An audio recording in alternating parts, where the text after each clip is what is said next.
When newlywed Sarah and I find a charming Victorian house at a suspiciously low price, it seems like the perfect place to start our life together. But beneath the creaky floors and faded walls lurks a dark secret, a curse tied to her family's past, and an ancient evil buried beneath the house itself. As shadows whisper and footsteps echo, we're drawn into a terrifying battle for our souls. This is a story of love, sacrifice, and the darkness that follows when you invite a haunted past into your home. Will we escape the watchers or become part of the house forever? When my wife Sarah and I found the listing for the old Victorian on Maple Street, it felt like fate. The house was a little rough around the edges, peeling paint, creaky floors, a wild garden, but it had character, and a price that was suspiciously low for the neighborhood. We were newlyweds, just starting out, dreaming of building a life together. We saw past the flaws. The realtor assured us it was a fixer-upper, nothing major. We signed the papers within a week. The first night we spent there, I woke up to the sound of footsteps in the hallway. Sarah shrugged it off, said the house was old and settling. But the footsteps kept coming back, always slow, deliberate, pacing outside our bedroom door. Then the whispers started. At first, I thought it was my imagination. But they grew louder, more distinct. Sarah refused to talk about it and even started avoiding me when I brought it up. It was like she knew something she wasn't telling me. I decided to investigate on my own. One weekend, while Sarah was out visiting her parents, I went digging through the attic. I found an old, locked trunk covered in dust and cobwebs. Inside were yellowed letters, faded photographs, and a journal belonging to the house's previous owner, a man named Harold Jenkins. The entries were strange, talking about the watchers, the house's hunger, and a curse that never dies. I laughed nervously, thinking it was some lunatic's ramblings. But then I found a hidden compartment in the trunk. Inside was a small, ornate box with a rusted key and a torn piece of paper. The note read, "Do not trust the ones who dwell here. They take what they want and never let go." That night, I finally confronted Sarah. She broke down and told me the truth. Turns out Sarah's family had owned the house for generations, but was always kept a secret from her. The house was cursed, she said. Many family members had disappeared over the years. Her parents had begged her not to move in, but she wanted to prove she wasn't afraid. She thought the curse was just a story, until she started hearing the voices and seeing shadows. She confessed that she'd been hearing the footsteps too, but didn't want me to get scared. Worse, she noticed things moving on their own, rooms changing when no one was looking. And then she showed me a scar on her wrist, a small circular mark that looked like a burn, but it wasn't. It wasn't there when she moved in. From that point on, things got worse. Doors slammed shut on their own. Mirrors cracked. Cold spots appeared in the middle of rooms, even in summer. One night, I woke up to find Sarah standing in the corner of the bedroom, eyes wide, staring at something invisible. She whispered, "They're here." I tried to get her to leave to stay with family, but she refused, said the house had its claws in her, and if we left, it might take her forever. I started recording everything. Voices, footsteps, strange shadows on camera. The videos were chilling, blurry figures flickering in the background, a whisper that sounded like my name. I reached out to paranormal investigators. They were skeptical at first, but after a visit, even they looked shaken. One of them found a hidden basement door beneath the floorboards, something neither Sarah nor I knew about. The basement was pitch black, smelled of decay. We found old bones, rusty chains, and disturbing symbols carved into the walls. The lead investigator told us the house was a gateway, a trap for restless spirits, and possibly worse. We debated moving out, but the house wouldn't let us. Doors locked themselves. Our phones died. It felt like the house was alive and angry.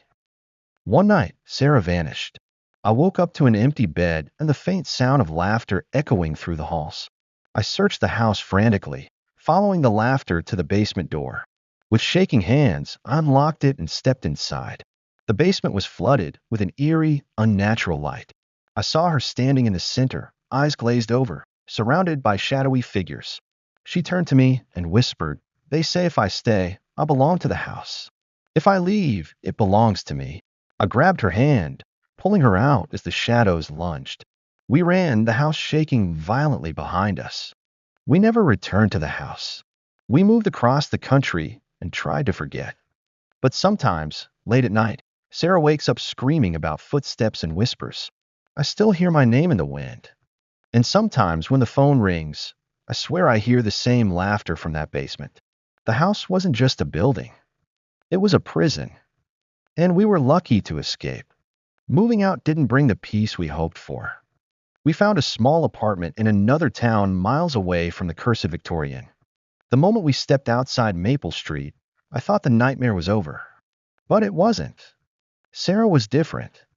She wasn't the same woman who had moved into that house. At first, I blamed the trauma and exhaustion, but soon it became clear something deeper had changed. She started sleepwalking, sometimes standing by the window, staring out into the dark with blank eyes. At night, she would whisper in a language I didn't recognize. Sometimes her hands would tremble uncontrollably. I kept telling myself it was PTSD, but the unease in my gut told me otherwise.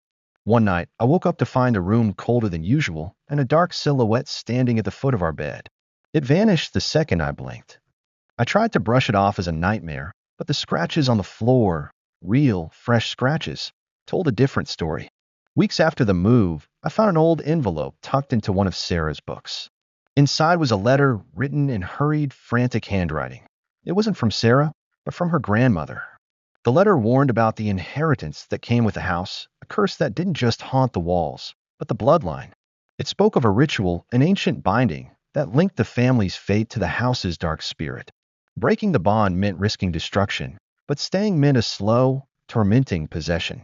Sarah had hidden the letter from me, afraid of what it might mean. I confronted her again. She admitted she'd been researching, desperate to find a way to end the curse, but every lead brought more questions and more shadows creeping into our lives. Sarah's health deteriorated. She grew pale and gaunt, and her eyes lost their spark. The strange marks on her wrist multiplied, like tiny burns in symmetrical patterns. I became her caretaker and detective all at once, digging through old archives, contacting experts on occult history, even visiting the local library's restricted sections.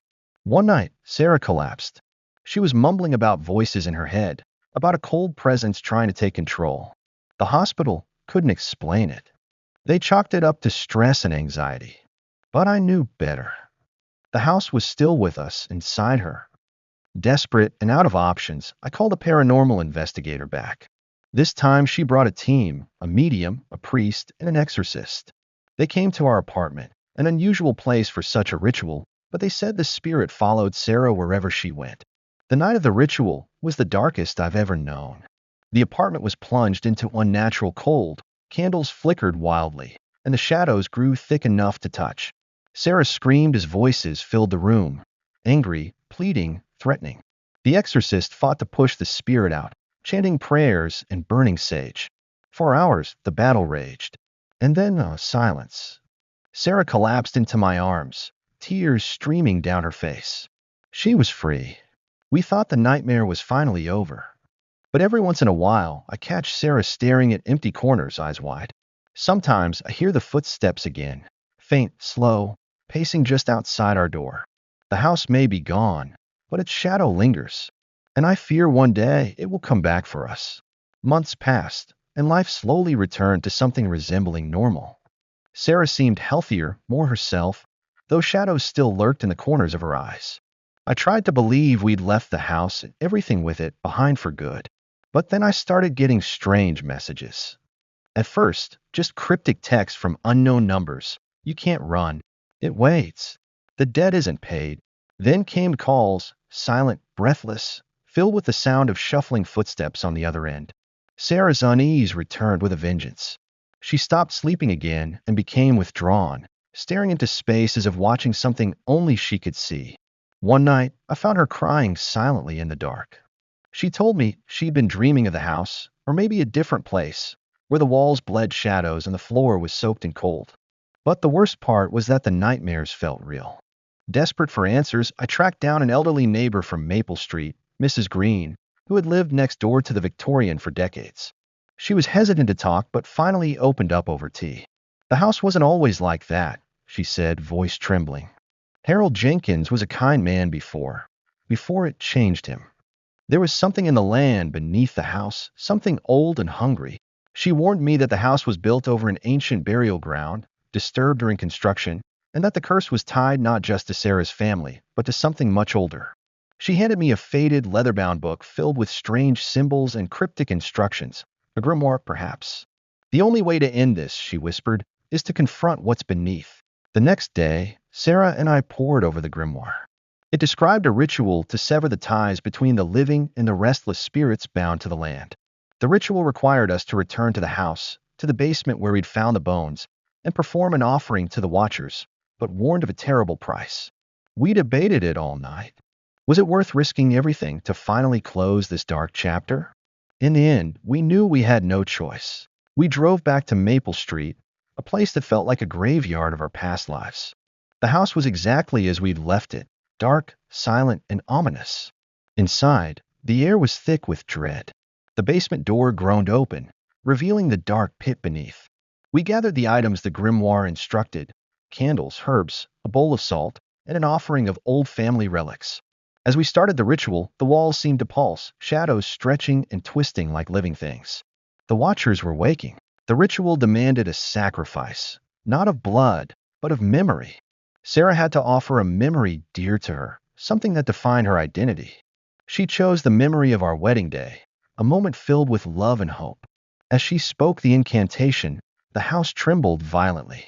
Shadows swirled, reaching for her. I held her hand tightly, willing her to hold on. When it was over, the darkness lifted. The house seemed still, almost peaceful. But Sarah was changed, distant, quieter, as if a part of her had vanished forever.